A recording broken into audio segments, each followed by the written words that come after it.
What made you straight up nope out of a relationship? Wouldn't call it a relationship as it was only 3 dates, but I had met this girl at a wedding. She was a friend of a friend, and we shared numbers that night. Texted for a while and then had a date. First date was probably a big red flag, but I shrugged it off. We had connected on Facebook, and she noticed that she went to college with a girl I went to high school with. No big deal, until I found out she had been messaging that girl and asking her all these questions about me in high school, who I dated, what car I drove, etc. Anyway, the third date rolled around. I wasn't sure how long we would be together, so typically I wouldn't have taken her to a nice restaurant so early in a relationship, but I was in the mood for steak, so I took her to a pretty high-end steakhouse. I have never been more embarrassed by someone's behavior in public in my life, and I have a 6 and 3-year-old at home now.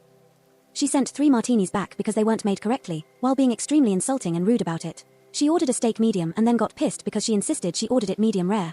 Both the waiter and I told her she had ordered medium. She was making comments about what other women in the restaurant were wearing, and not very subtly. Then, despite my trying to get out of there without buying her dessert, she got a dessert menu and expected them to make her something that they didn't have on the menu.